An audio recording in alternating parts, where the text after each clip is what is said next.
నమస్కారం. ETV news కి స్వాగతం. ఈనాటి ముఖ్యాంశాలు. కేంద్రం నుంచి అధిక నిధులు రాబట్టాలని అధికారులకు చంద్రబాబు నిర్దేశం. ఈ ఆఫీసులో వేగంగా దస్త్రాలు క్లియర్ చేయాలని సూచన.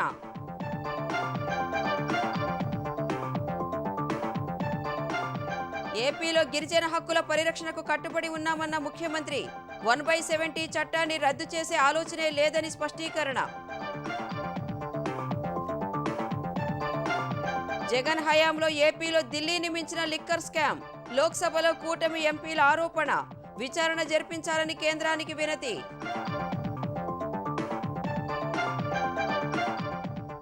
ఎస్సీ వర్గీకరణపై సీఎంతో మందకృష్ణ భేటీ. ఏబీసీడీ గ్రూపులుగా విభజించాలని విజ్ఞప్తి. అందరికీ మేలు చేయడమే లక్ష్యమన్న రేవంత్. మధ్యప్రదేశ్లో ఘోర రోడ్డు ప్రమాదం. కుంభమేళాకు వెళ్లి వస్తున్న 7 హైదరాబాద్ వాసుల దుర్మరణం. మరో 2 గాయాలు. ఐఐటీ తొలి సెషన్ మెయిన్స్ ఫలితాలు విడుదల. ఏపీ, తెలంగాణ నుంచి ఒక్కొక్కరికి 100%. రాజస్థాన్ నుంచి సాధించిన 5. కృత్రిమ మేధ విషయంలో ప్రపంచ దేశాలు కలిసి నడవాలన్న మోదీ. నూతన పరిజ్ఞానంతో వచ్చే మార్పులపై జాగ్రత్తగా ఉండాలని సూచన. టారిఫ్లు పెంచుతామన్న ట్రంప్ హెచ్చరికలతో కుదేలైన స్టాక్ మార్కెట్లు. 1018 పాయింట్లు తగ్గిన సెన్సెక్స్. 9 లక్షల కోట్ల సంపద ఆవిరి.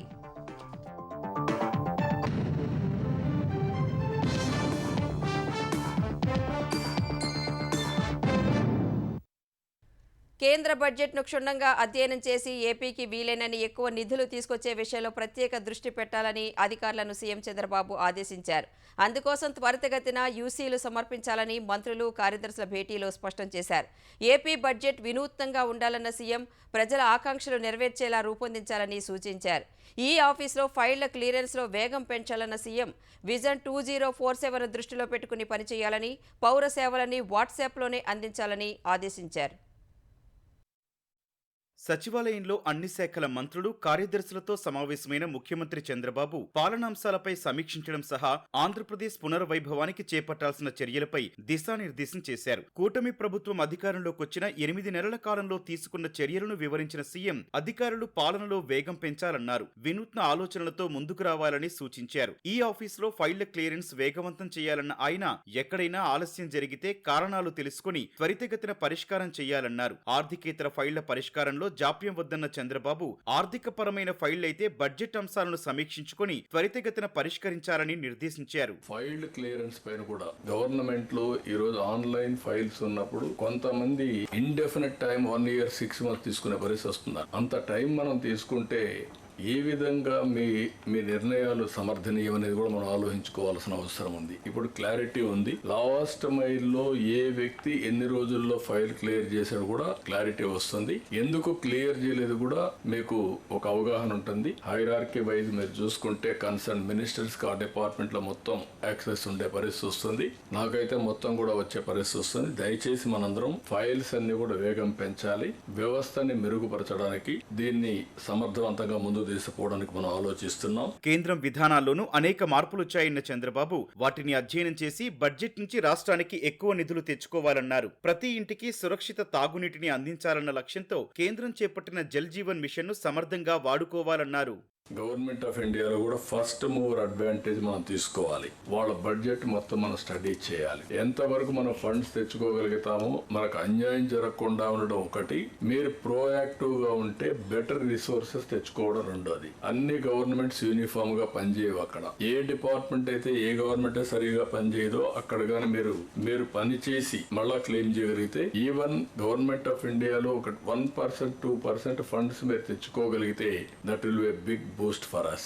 నెక్స్ట్ మంత్ మార్చి లోపల ఆల్ డిపార్ట్మెంట్స్ మీరు ఖర్చు పెట్టవలసిందే ఖర్చు పెట్టి యూసీలు ఇవ్వాల్సింది యూసీలు ఇచ్చి అదనంగా ఫండ్స్ రాబట్టే కార్యక్రమాన్ని కూడా శ్రీకారం చుట్టాలి. సిలికాన్ వ్యాలీ తరహాలో ఆంధ్ర వ్యాలీ తయారు కావాలన్న సీఎం రతన్ టాటా ఇన్నోవేషన్ హబ్ల ద్వారా అమరావతి, విశాఖ, రాజమహేంద్రవరం, అనంతపురం, తిరుపతిని తీర్చిదిద్దుతామని చెప్పారు. వాట్సాప్ లో పౌర సేవలను మరింత విస్తృతం చేయాలన్న సీఎం అన్ని సేవలు అందించే స్థాయికి రావాలని నిర్దేశించారు. 2047 15% year on year growth rate పెట్టుకున్నాం. $2.4 ట్రిలియన్ మన జిఎస్టిపి ఉండాలనుకున్నాం. నా దగ్గర నుంచి లాస్ట్ మైల్ లో ఉండే పొలిటికల్ ఫంక్షన్ పనిచేయాలి. చీఫ్ సెక్రటరీ నుంచి గ్రామ సచివాలయం నుండి ఉద్యోగి వరకు పనిచేసే పరిస్థితి రావాలి. అందరం కూడా సమిష్టిగా పనిచేసి షార్ట్ టర్మ్ లో ప్రజలకు హ్యాపీగా ఉండే విధంగా ఏమేం చేయగలుగుతాం చేయడం, ప్రతి ఒక్కరిలో ఒక సాటిస్ఫాక్షన్ ఉండాలి. రేపటి మీద ఒక భరోసా, మళ్ళా భవిష్యత్తు బాగుంటుందని ఒక ఆశ ఉండాలి. ఈ రెండు ఉంటే తప్ప సాధ్యం కాదు.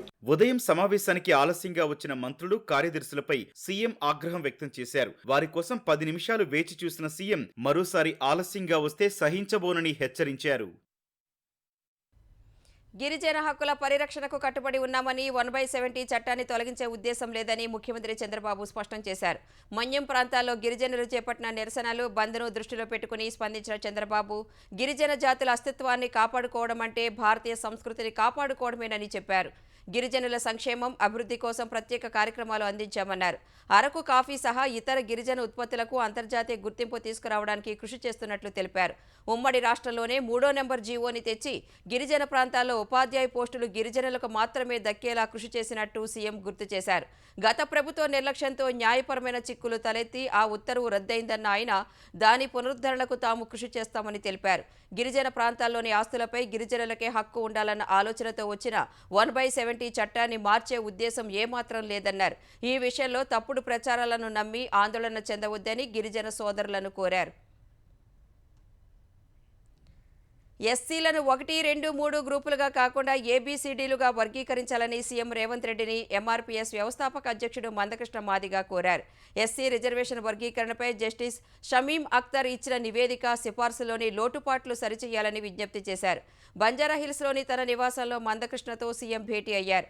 ఇందులో పలువురు మంత్రులతో ఉపకులాల నేతలు పాల్గొన్నారు. ఎస్సీ ఉపకులాల వర్గీకరణలోని సమస్యలు వివరించారు. ఎస్సీ వర్గీకరణను చిత్తశుద్ధితో చేపట్టిన ప్రభుత్వానికి ధన్యవాదాలు తెలిపారు. కులాల చేర్పులు, మార్పుల్లో లోటుపాట్లపై వినతి పత్రం అందజేసినట్లు భేటీ తర్వాత మందకృష్ణ చెప్పారు. ఎంఆర్పీఎస్ మొదటి నుంచి ఏబీసీడీ వర్గీకరణ కోసమే పోరాడుతున్నట్లు గుర్తు చేశారు. న్యాయమైన తమ విజ్ఞప్తులు పరిశీలించి సరిచేయాలని రేవంత్ రెడ్డిని కోరినట్లు మందకృష్ణ తెలిపారు. ఎస్సీ రిజర్వేషన్ల వర్గీకరణ ప్రక్రియను ముందుకు తీసుకెళ్లే దిశగా ఒక అడుగు ముందుకేసినందుకు ధన్యవాదాలు చెప్తూనే ఇందులో జరిగిన కొన్ని లోటుపాట్లను సరిచేసే విధంగా ముందుకొస్తాడని చెప్పి మేము ఆశిస్తున్నాం. ఇప్పుడు ముఖ్యమంత్రి గారికి వినతి పత్రం ఇచ్చాం. చేవేళ్ల డిక్లరేషన్ లో కాంగ్రెస్ పార్టీ ఎన్నికల మేనిఫెస్టో రిలీజ్ చేస్తున్న సమయంలో 15% నుంచి ఎస్సీలకు 18% చేస్తామనే హామీ ఏదైతే ఉన్నదో దాన్ని కూడా వర్గీకరణ ప్రక్రియను చేస్తూనే ఏదైతే ఇంకా అదనంగా 3% రిజర్వేషన్లు పెంచుతామనే హామీ ఉన్నదో దాన్ని కూడా వెంటనే అమలు చేసే విధంగా నిర్ణయాలు తీసుకోవాలని కూడా కోరడం జరిగింది. అప్పుడు ఆ 3% రిజర్వేషన్లప్పుడు కూడా ఎవరికి ఎంత రావాలో వాటికి అందులో పంచే విధంగా చూడాలని కూడా కోరడం జరిగింది. రాజకీయ ప్రయోజనాలకు అతీతంగా మాదిగ ఉపకులాలకు మేలు చేసే లక్ష్యంతో ఉన్నామని సీఎం రేవంత్ రెడ్డి స్పష్టం చేశారు. ఎస్సీ రిజర్వేషన్ వర్గీకరణపై సుప్రీంకోర్టు తీర్పు రాగానే అసెంబ్లీలో చర్చించామని గుర్తు చేశారు. కేబినెట్ సబ్ కమిటీ న్యాయ కమిషన్ వేసి అధ్యయనం చేయించి న్యాయపరమైన చిక్కులు లేకుండా చేసినట్లు మందకృష్ణతో భేటీ తర్వాత రేవంత్ రెడ్డి చెప్పారు. ప్రయాగ్రాజ్ మహాకుంభమేళాకు వెళ్లి తిరిగి వస్తున్న 7 తెలుగువారు మధ్యప్రదేశ్లో జరిగిన ప్రమాదంలో ప్రాణాలు కోల్పోయారు. హైదరాబాద్ నాచారం ప్రాంతానికి చెందిన భక్తులు ప్రయాణిస్తున్న మినీ బస్సును సిహోరా పట్టణం వద్ద ట్రక్కు ఢీకొనడంతో ప్రమాదం జరిగింది. మంగళవారం ఉదయం 8:30 గంటల ప్రాంతంలో ఈ ప్రమాదం జరిగిందని జబల్పూర్ కలెక్టర్ దీపక్ కుమార్ సక్సేనా ప్రకటించారు. తప్పుడు మార్గంలో ట్రక్కు రావటం వల్లే ప్రమాదం జరిగిందని ప్రత్యక్ష సాక్షి ఒకరు చెప్పారు. ఏపీ 29W1525 నెంబర్ గల ప్రైవేటు ట్రావెల్స్ వాహనానికి ఈ ప్రమాదం జరిగింది. ఈ ఘటనలో 7 అక్కడికక్కడే ప్రాణాలు కోల్పోయారు. ఒక కాలువ వంతెనపై ఈ ప్రమాదం జరగగా మినీ బస్ పూర్తిగా దెబ్బతింది. వెంటనే స్థానికులు సహాయ చర్యలు చేపట్టి లోపల ఇరుక్కున్న వారిని బయటకు తీశారు. ఘటనా స్థలంలో దొరికిన ఆధారాలతో మృతులను గుర్తించారు. ఇందులో హైదరాబాద్ నాచారానికి చెందిన శశికాంత్, మల్లారెడ్డి, రవిప్రకాష్, సంతోష్ కుమార్, డ్రైవర్ రాజు, దిల్సుఖ్ నగర్కు చెందిన ఆనంద్, తార్నాకవాసి టీవీ ప్రసాద్ ఉన్నారు. చైతన్యపురికి చెందిన నవీన్, నాచారానికి చెందిన బాలకృష్ణ జబల్పూర్లోని సిహోరా మెడికల్ కాలేజీలో చికిత్స పొందుతున్నారు. ఈ ఇద్దరి పరిస్థితి ఆందోళనకరంగానే ఉన్నట్లు తెలుస్తోంది. మధ్యప్రదేశ్లో జరిగిన రోడ్డు ప్రమాదంలో తెలుగువారి మృతిపై ఏపీ, తెలంగాణ సీఎంలు చంద్రబాబు, రేవంత్ రెడ్డి విచారం వ్యక్తం చేశారు. కుంభమేళాకు వెళ్లి తిరిగి వస్తున్న సమయంలో వారు ప్రయాణిస్తున్న బస్సు ప్రమాదానికి గురై పలువురు ప్రాణాలు కోల్పోవడంపై ఆవేదన వ్యక్తం చేశారు. ప్రస్తుతం తెలుగు ప్రయాణికుల పరిస్థితి, వారికి అందుతున్న సాయంపై ఎప్పటికప్పుడు తనకు నివేదించాలని చంద్రబాబు అధికారులను ఆదేశించారు. మధ్యప్రదేశ్ ప్రమాదంపై కేంద్ర మంత్రులు కిషన్ రెడ్డి, బండి సంజయ్ తీవ్ర దిగ్భ్రాంతి వ్యక్తం చేశారు. ఈ ఘటన సమాచారం తెలిసిన వెంటనే మధ్యప్రదేశ్ ప్రభుత్వ అధికారులతో ఇద్దరు కేంద్ర మంత్రులు ఫోన్లో మాట్లాడారు. మృతుల కుటుంబాలకు అవసరమైన సహాయ సహకారాలు అందించాలని, క్షతగాతులకు మెరుగైన చికిత్స అందించాలని కోరారు. బాధిత కుటుంబ సభ్యులను కిషన్ రెడ్డి ఫోన్లో పరామర్శించారు. మహాకుంభమేళాలో మరో పుణ్యఘట్టమైన మాఘ పూర్ణిమకు ప్రయాగ్రాజ్ సిద్ధమైంది. మాఘ పూర్ణిమ వేళ పుణ్యస్నానాల కోసం భక్తులు తండోపతండాలుగా తరలి వస్తుండగా గంగా, యమున, సరస్వతి నదుల త్రివేణి సంగమ ప్రాంతం కిక్కిరిసిపోతోంది. గత వారాంతం ప్రభావంతో 350 కిలోమీటర్ల దూరం వాహనాలు నిలిచిపోయిన ఘటనను దృష్టిలో ఉంచుకుని అధికారులు త్రివేణి సంగమ ప్రాంతాన్ని ప్రయాగ్రాజ్ మొత్తాన్ని నో వెహికల్ జోన్గా ప్రకటించారు. ప్రయాగ్రాజ్ వెలుపలే వాహనాలు నిలిపేందుకు ప్రత్యేక పార్కింగ్ ప్రాంతాలను ఏర్పాటు చేశారు. అక్కడి నుంచి భక్తులు మహాకుంభమేళా ప్రాంతానికి నడిచి వెళ్లే ఏర్పాట్లు చేశారు. మాఘ పూర్ణిమ ట్రాఫిక్ ఏర్పాట్లపై అధికారులతో సమీక్షించిన యూపీ సీఎం యోగి ఆదిత్యనాథ్ ప్రజలు గందరగోళానికి గురికాకుండా సరైన సమాచారం ఇవ్వాలని సూచించారు. జనవరి 13 నుంచి త్రివేణి సంగమ ప్రాంతంలో ఉండి కల్పవాస పద్ధతిని ఆచరిస్తున్న వారు రేపు దీక్షను ముగించనున్నారు. దాదాపు 10 లక్షల మంది కల్పవాసీలు నిర్దేశిత నిబంధనలు పాటించి పుణ్యస్నానాలు చేయాలని యూపీ సర్కార్ సూచించింది. జనవరి 13 నుంచి ఇప్పటి వరకు కుంభమేళాలో పుణ్యస్నానాలు చేసిన వారి సంఖ్య 45 కోట్లు దాటగా కుంభమేళా ముగిసే శివరాత్రి నాటికి 55 కోట్ల మంది పుణ్యస్నానాలు చేస్తారని అంచనా వేసింది. జేఈఈ మెయిన్స్ పరీక్ష మొదటి సెషన్ ఫలితాలు విడుదలయ్యాయి. దేశవ్యాప్తంగా ఆంధ్రప్రదేశ్కు చెందిన సాయి మనోజ్ఞ గుత్తికొండ, తెలంగాణ నుంచి బనిబ్రాత మాజీ సత్తా చాటారు. 100% సాధించిన ఏకైక బాలికగా సాయి మనోజ్ఞ నిలిచింది. దేశవ్యాప్తంగా మొత్తం 14 మందికి 100% రాగా ఏపీ నుంచి సాయి మనోజ్ఞ, తెలంగాణ నుంచి బనిబ్రాత 100% సాధించిన వారిలో ఉన్నారు. రాజస్థాన్ నుంచి అత్యధికంగా 5గురు 100% సాధించారు. జనరల్ ఈడబ్ల్యూఎస్ కేటగిరీలో ఏపీకి చెందిన కోటిపల్లి యశ్వంత్ సాత్విక్ 99.99% సాధించి మొదటి స్థానంలో నిలిచాడు. పరీక్షా సమయంలో అక్రమాలకు పాల్పడిన 39 మంది ఫలితాలను ప్రకటించలేదని ఎన్డీఏ ప్రకటించింది. జేఈఈ మెయిన్స్ మొదటి సెషన్కు 13,11,000 మంది దరఖాస్తు చేసుకోగా 12.58 లక్షల మంది పరీక్షకు హాజరయ్యారు. ఈ ఏడాది ఏప్రిల్ 1 నుంచి 8 వరకు జేఈఈ మెయిన్స్ రెండో సెషన్ పరీక్షలు జరగనున్నాయి. మంచి పేరున్న ఐఐటీలో ఎలక్ట్రానిక్స్ అండ్ కమ్యూనికేషన్స్ ఇంజనీరింగ్ చదవాలని లక్ష్యంగా పెట్టుకున్నట్లు జేఈఈ మెయిన్స్లో 100% సాధించిన సాయి మనోజ్ఞ చెప్పింది. అధ్యాపకులు చెప్పిన పాఠాలను శ్రద్ధగా ఆలకించడం సహా వారి సలహాలు, సూచనలను పాటించడం వల్లే మెయిన్స్లో మంచి పర్సంటేజ్ సాధించినట్లు తెలిపింది. నాకు రోజు టైం టేబుల్ ఉంటుంది సార్. పొద్దున మ్యాథ్స్, ఫిజిక్స్, కెమిస్ట్రీ అండ్ సాయంత్రం కూడా మ్యాథ్స్, ఫిజిక్స్, కెమిస్ట్రీ. ఆ టైం టేబుల్ ప్రకారం టీచర్స్ మా క్లాస్లోకి వచ్చేవాళ్ళు. ఆ టైంలో ఆ సబ్జెక్టే చేసేదాన్ని. వాళ్ళు ఇచ్చిన టార్గెట్స్ ఫినిష్ చేయడానికి చాలా ట్రై చేసేదాన్ని. అండ్ మాకు జీటీఎమ్స్ అని పెడతారు, గ్రాండ్ టెస్ట్. వాటిల్లో వచ్చే లెవెల్ ఆఫ్ డిఫికల్టీ క్వశ్చన్స్ కన్నా ఫైనల్ మెయిన్స్లో డిఫికల్టీ తక్కువే ఉంది నా షిఫ్ట్లో అని చెప్పి చాలా అనిపించింది, కాన్ఫిడెన్స్ వచ్చింది. అలా రాశాను బాగా. ఏదైనా మంచి ఐఐటీలో చేరాలనుకుంటున్నాను అండ్ ఈసీఈ తీసుకోవాలనుకుంటున్నాను. అంటే నాకు ఇంట్రెస్ట్ ఉంది ఆ సబ్జెక్ట్ మీద. సో ఢిల్లీ మద్యం కుంభకోణం కంటే వైసీపీ హయాంలో ఆంధ్రప్రదేశ్లో జరిగిన లిక్కర్ కుంభకోణం 10 రెట్లు పెద్దదని అనకాపల్లి ఎంపీ సీఎం రమేష్ తెలిపారు. లోక్సభ శూన్యగంటలో ఈ విషయాన్ని సభ దృష్టికి తెచ్చారు. వైసీపీ హయాంలో జరిగిన లిక్కర్ కుంభకోణంపై విచారణ జరిపించాలని డిమాండ్ చేశారు. 2019-24 మధ్య ఏపీలో మద్యం విధానాన్ని మార్చి పెద్ద ఎత్తున అవినీతికి పాల్పడ్డారని ఆరోపించారు. In Andhra Pradesh from 2019 to 24, liquor policy has been changed the private shops to government shops. In total 5 years, there is a more than 1 lakh crore rupees sales has been happened. All has been by cash transaction. There is no single digital payment. There is no single digital payment. And all shops employees also in contract basis, last government, YSR Jagan government has given, sir. Comparatively, Delhi scam 2,500 crores. In Andhra Pradesh, 30,000 crores, 10 times bigger scam, sir. 10 times bigger scam. Nellore జిల్లా కావలిలో stock market online trading పేరిట చోటు చేసుకున్న కోట్ల రూపాయల కుంభకోణంపై పోలీసులు రంగంలోకి దిగారు. అనంతార్థ అసోసియేట్స్ పేరుతో మర్రిచెట్టు గిరిజన కాలనీలో కార్యకలాపాలు సాగించిన భవనాన్ని స్వాధీనం చేసుకున్నారు. రికార్డులు పరిశీలించి బాధితుల నుంచి వివరాలు తెలుసుకున్నారు. 2 ఏళ్ల క్రితం సుభాని అనే వ్యక్తి మర్రిచెట్టు గిరిజన కాలనీలో ఓ భవనంలో కార్యకలాపాలు ప్రారంభించారు. ₹1,00,000 కడితే రోజుకు 9,000 ఇస్తామంటూ నమ్మబలికారు.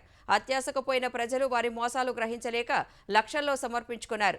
ఉన్నట్టుండి సుభాని కార్యాలయం మూసివేయగా బాధితులు లబోదిబోమంటున్నారు. కమిషన్ ప్రాతిపదికన ఏజెంట్లను కూడా నియమించుకుని కావలి చుట్టుపక్కల గ్రామాల్లో అనేక మందికి ఎరవేసి కొన్ని కోట్ల మేర వసూలు చేశారని బాధితులు వాపోతున్నారు. బాధితుల్లో ఉపాధ్యాయులు, పోలీసులు కూడా ఉన్నట్లు తెలుస్తోంది. కొందరు పోలీసు అధికారులు గొలుసుకట్టు వ్యాపారం గురించి ముందే తెలుసుకుని నిర్వాహకుల వద్ద వసూళ్లకు పాల్పడ్డారనే ఆరోపణలు ఉన్నాయి. పెట్టాము, అవి వస్తే అవి మళ్ళీ తిరిగి మళ్ళీ అట్ట వేసాం. ఎక్కువనే లేదు, మన జనవరిలో ఇచ్చాం, మాకు రూపాయి రాలేదు. కాగితాలు లేవు, ఏం లేవు. 4-5 స్థలాలు దాకా అమ్మేశాడు. మా బిడ్డలు పిల్లి తీసి కట్టారు. సరే పక్కన వచ్చారు, వాళ్ళ పట్టుకు మన కొద్దులు అనుకుని బొమ్ముకోండి. చిన్నగా 10,000 పరిస్థితి వేయించారు. వేసుకొని దాంట్లోనే కట్టుకొని పిన్ని ₹10 వస్తుంది. పిన్ని బాబాయ్ అనే దాంట్లోనే కట్టుకొని ₹10 వస్తుందని చెప్పి అట్టే డెవలప్మెంట్ 1 సంవత్సరం దాకా చేశారు. వాళ్ళు 50 నుంచి లక్ష కాడి నుంచి ఇంకొక 50 అట్ట 25 లక్షలు 7 మంది కలిసి చేస్తున్నాం సార్. మేము ఒక్కళ్ళకి చేస్తున్నది. నా మీద నమ్మకంతో మా బిడ్డలు కూడా చేశారు. ఇప్పుడు వాళ్ళకి అన్యాయం చేస్తారు. పీజీ మెడికల్ సీట్లలో స్థానికత కోటాపై హైకోర్టు తీర్పును సవాలు చేస్తూ తెలంగాణ ప్రభుత్వం దాఖలు చేసిన పిటిషన్ను సుప్రీంకోర్టు విచారణకు స్వీకరించింది. ఏపీ విద్యార్థులకు తెలంగాణలో స్థానిక కోటా వర్తిస్తుందన్న హైకోర్టు తీర్పుపై తెలంగాణ ప్రభుత్వం సుప్రీంకోర్టును ఆశ్రయించింది. ఈ పిటిషన్పై విచారణ చేపట్టేందుకు జస్టిస్ బిఆర్ గవాయ్ ధర్మాసనం అంగీకరించింది. పీజీ మెడికల్ సీట్లలో స్థానిక కోటా చెల్లదని గతంలో సుప్రీం ఇచ్చిన తీర్పును ప్రస్తావించిన తెలంగాణ ప్రభుత్వం తమ పిటిషన్ను విస్తృత ధర్మాసనానికి బదిలీ చేయాలని కోరింది. ముందు తాము విచారణ చేపడతామన్న జస్టిస్ బిఆర్ గవాయ్ ధర్మాసనం తదుపరి విచారణను ఏప్రిల్ 4కు వాయిదా వేసింది. రానున్న వేసవిలో డిమాండ్ మేరకు అవసరమైన విద్యుత్తును అందించేందుకు ప్రభుత్వం సిద్ధంగా ఉందని డిప్యూటీ సీఎం భట్టి విక్రమార్క వెల్లడించారు. విద్యుత్ సరఫరా అనేది సున్నితమైన అంశం, నిత్యావసరం కాబట్టి నిరంతరం అప్రమత్తంగా ఉండాలని అధికారులు, సిబ్బందికి సూచించారు. వేసవి కాలంలో నిరంతర విద్యుత్ సరఫరా కోసం అవసరమైన చర్యలు తీసుకోవాలని ఆదేశించారు. ఈ మేరకు సచివాలయంలో ఎస్పీ, డీసీఎల్ పరిధిలోని విద్యుత్ అధికారులతో వేసవిలో విద్యుత్ సరఫరా ప్రణాళికపై ఉప ముఖ్యమంత్రి సమీక్షా సమావేశం నిర్వహించారు. వేసవిలో విద్యుత్ డిమాండ్పై అధికారులు చేసుకున్న ప్రణాళికలపై చర్చించారు. క్షేత్రస్థాయిలోని సమస్యలను ఎదుర్కొనేందుకు వినియోగదారులకు సైతం అవగాహన కల్పించాలని అధికారులకు భట్టి సూచించారు. హైదరాబాద్లో ఎమర్జెన్సీ వాహనాల ద్వారా కొనసాగుతున్న విద్యుత్ సేవలు గ్రామీణ ప్రాంతాలకు సైతం విస్తరించాలని ఆదేశించారు. తెలంగాణలో పార్టీ మారిన ఎమ్మెల్యేల నియోజకవర్గాల్లో ఉప ఎన్నికలు ఖాయమని బీఆర్ఎస్ అధినేత కేసీఆర్ అన్నారు. పార్టీ మారిన ఎమ్మెల్యేలకు ప్రజలు బుద్ధి చెబుతారన్నారు. చింతమడకలోని ఫామ్ హౌస్లో కేసీఆర్ను స్టేషన్ గన్పూర్ మాజీ ఎమ్మెల్యే రాజయ్య కలిశారు. ఈ సందర్భంగా కేసీఆర్ సమక్షంలో పలువురు స్టేషన్ గన్పూర్ నేతలు బీఆర్ఎస్లో చేరారు. కడియం శ్రీహరిపై అనర్హత వేటు పడుతుందని, స్టేషన్ గన్పూర్కు రాజయ్య మళ్లీ ఎమ్మెల్యే అవుతారని కేసీఆర్ జోస్యం చెప్పారు. అధికార బలంతో స్థానిక సంస్థల ఎన్నికలను ఏకగ్రీవం చేయాలని, కాంగ్రెస్ కుట్రలను తిప్పికొట్టాలని కార్యకర్తలకు బీఆర్ఎస్ కార్యనిర్వాహక అధ్యక్షుడు కేటీఆర్ పిలుపునిచ్చారు. అలవికాని హామీలు ఇచ్చిన కాంగ్రెస్ నేతలకు బుద్ధి చెప్పే రోజులు దగ్గరలోనే ఉన్నాయని చెప్పారు. హైదరాబాద్లోని మాజీ మంత్రి పొవ్వాడ అజయ్ కుమార్ నివాసంలో ఖమ్మం జిల్లా బీఆర్ఎస్ కార్యకర్తలు, నేతలతో కేటీఆర్ సమావేశమయ్యారు. కేసులు పెట్టి వేధించినా, విచారణల పేరిట పిలిచి జైల్లో పెడతామని బెదిరించినా ప్రజా సమస్యల మీద కొట్లాడాలని బీఆర్ఎస్ శ్రేణులకు కేటీఆర్ దిశానిర్దేశం చేశారు. ఎక్కువ టైం లేదు, ఇంకా ప్రజలే నిలదీసి గల్లా బట్టి కొట్టే రోజులు కాంగ్రెస్ నాయకులు దగ్గరలోనే ఉన్నాయి. ఎందుకంటే వాళ్ళు ఇచ్చిన హామీలు అట్లాంటి, ఒక వర్గాన్ని కాదు అందరినీ మోసం చేసి ఇవాళ ఏం సాధిద్దాం అనుకుంటున్నారో కాంగ్రెస్ నాయకులు నాకైతే తెలియదు. కానీ రానున్న రోజుల్లో వాళ్ళు ఒక ప్రయత్నం మాత్రం చేస్తారు. మీ జిల్లాలో 3 మంత్రులు బెదిరించి ఏకగ్రీవం చేయాలి, ఎంపీటీసీలు బెదిరించి జెడ్పీటీసీలు కూడా ఏకగ్రీవం చేయాలి, పోలీసులను అడ్డం పెట్టుకొని, అధికారాన్ని అడ్డం పెట్టుకొని డ్రామా చేయాలని చూస్తూ ఉన్నారు. దానికి ఖచ్చితంగా అడ్డుకోగలిగేది కేవలం మళ్ళీ మన గులాబీ దండు మాత్రమే అనే మాట నేను మీకు గుర్తు చేస్తూ, అమెరికా బాటలోని అక్రమ వలసదారులపై ఉక్కుపాదం మోపుతోన్న బ్రిటన్ ప్రధానంగా అక్కడి భారతీయ రెస్టారెంట్లను లక్ష్యంగా చేసుకున్నట్లు తెలుస్తోంది. యూకే వైడ్ బ్రిడ్జ్ పేరుతో అక్కడి ప్రభుత్వం వలసదారులు పనిచేసే భారత రెస్టారెంట్లలో పెద్ద ఎత్తున సోదాలు చేపట్టింది. కార్ వాష్ ఏరియాలు, కన్వీనియన్స్ స్టోర్లు, బార్లపై తనిఖీలు చేపట్టి 100 మందిని అరెస్టు చేసింది. హంబర్ సైడ్ ప్రాంతంలోని ఓ ఇండియన్ రెస్టారెంట్లో జరిపిన సోదాల్లో చట్టవిరుద్ధంగా పనిచేస్తున్న 7గురిని ఇమిగ్రేషన్ అధికారులు అరెస్టు చేశారు. మరో 4గురిని అదుపులోకి తీసుకున్నారు. సౌత్ లండన్లోని ఓ భారతీయ గ్రాసరీ వేర్ వేర్ హౌస్లో తనిఖీలు జరిపి 6గురిని అరెస్టు చేశారు. చట్టాలను ఉల్లంఘించి వలసదారులకు అక్రమంగా ఉపాధి కల్పించే చర్యలను అడ్డుకోవడం కోసమే ఈ చర్యలు చేపట్టినట్లు బ్రిటన్ సర్కారు వెల్లడించింది. గత నెలలో దాదాపు 828 ప్రాంగణాల్లో తనిఖీలు చేయగా అక్రమంగా పనిచేస్తున్న 609 మందిని అధికారులు అరెస్టు చేశారు. కృత్రిమ మేధ విషయంలో దేశాలన్నీ ఐక్యంగా ముందుకు వెళ్లాలని ప్రధాని నరేంద్ర మోదీ అన్నారు. ఫ్రాన్స్ పర్యటనలో భాగంగా ప్యారిస్ ఏఐ సదస్సులో పాల్గొన్న ప్రధాని ఏఐ పరిజ్ఞానంతో వచ్చే మార్పుల పట్ల జాగ్రత్తగా ఉండాలని చెప్పారు. ఏఐ వల్ల రాజకీయ, ఆర్థిక, భద్రత, సామాజిక పరంగా మార్పులు వస్తాయన్న ప్రధాని పాలన సహా ప్రమాణాలు నెలకొల్పే విషయంలో పరస్పరం సహకరించుకోవాలని కోరారు. ఏఐ వల్ల ఉద్యోగాలు పోతాయన్నది అపోహ మాత్రమేనని పేర్కొన్నారు. దీనివల్ల ఉద్యోగాల స్వరూపం మాత్రమే మారుతుందన్న మోదీ అందుకనుగుణంగా ఎప్పటికప్పుడు నైపుణ్యాలు పెంచుకోవాలని సూచించారు. ఉద్యోగాల్లో నైపుణ్యం పెంచుకునే వారికే ఉన్నత అవకాశాలు ఉంటాయని చెప్పారు. ఏఐకి భారత్ అత్యంత ప్రాధాన్యం ఇస్తోందన్న ప్రధాని మంచి కోసం ఏఐ, అందరికీ ఏఐ అనేది తమ నినాదమన్నారు. డిజిటల్ మార్కెట్, వాణిజ్యం దిశగా భారత్ ముందుకు వెళుతోందని మోదీ వివరించారు. భారత్ తన సొంత వృద్ధినే కాకుండా ప్రపంచ వృద్ధిని నడిపిస్తోందని ప్రధాని నరేంద్ర మోదీ అన్నారు. దేశ ఇంధన రంగం ఇందులో ప్రధాన పాత్ర పోషిస్తోందని చెప్పారు. భారత ఇంధన వార్షికోత్సవాలు 2025ను ప్రధాని వర్చువల్గా ప్రారంభించారు.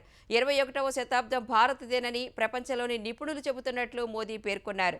వనరులు, మేధో సంపత్తి, ఆర్థిక బలం, రాజకీయ స్థిరత్వం, ప్రపంచ సుస్థిరతపై భారత్కు నిబద్ధత ఉందన్న మోదీ సౌర విద్యుత్ ఉత్పత్తి సామర్థ్యాన్ని రెండింతలు చేసి 3వ అతిపెద్ద సౌరశక్తిని ఉత్పత్తి చేసే దేశంగా భారత్ నిలిచిందన్నారు. 2030 నాటికి నికర జీరో కర్బన ఉద్గార లక్ష్యాన్ని నిర్దేశించుకున్నట్టు చెప్పారు. ప్రతి ఏడాది 5 మిలియన్ మెట్రిక్ టన్నుల గ్రీన్ హైడ్రోజన్ ఉత్పత్తి లక్ష్యంగా పెట్టుకున్నట్లు వివరించారు. అమెరికాకు దిగుమతయ్యే స్టీల్, అల్యూమినియంపై 25% టారిఫ్లు విధిస్తానని ట్రంప్ చేసిన ప్రకటనతో వరుసగా రెండో రోజు దేశీయ స్టాక్ మార్కెట్లు కుదేలయ్యాయి. మొత్తంగా వరుసగా 5వ సెషన్లోనూ దేశీయ స్టాక్ మార్కెట్లు నష్టాలు నమోదు చేశాయి. సెన్సెక్స్ 1018 పాయింట్లు పతనమైంది. ఉదయం 77,385 పాయింట్ల వద్ద బీఎస్సీ సూచీ ప్రారంభమైంది. మరో 2 పాయింట్లు మాత్రమే పెరిగి 77,387 పాయింట్ల గరిష్ట స్థాయిని తాకింది. తర్వాత ట్రంప్ టారిఫ్ల దెబ్బకు విదేశీ సంస్థాగత మదుపర్లు పెట్టుబడుల ఉపసంహరణ కొనసాగించగా తీవ్ర అమ్మకాల ఒత్తిడి ఏర్పడింది. ఒక దశలో 76,030 పాయింట్ల కనిష్ట స్థాయికి సూచీ పతనమైంది. చివర్లో కాస్త కోలుకుని 76,293 పాయింట్ల వద్ద స్థిరపడింది. జాతీయ స్టాక్ ఎక్స్చేంజ్ సూచీ నిఫ్టీ 310 పాయింట్లు క్షీణించి 23,072 పాయింట్ల వద్ద ముగిసింది. ఇవాల్టి ట్రేడింగ్లో దాదాపు 9 లక్షల కోట్ల రూపాయల మదుపర్ల సంపద ఆవిరైంది.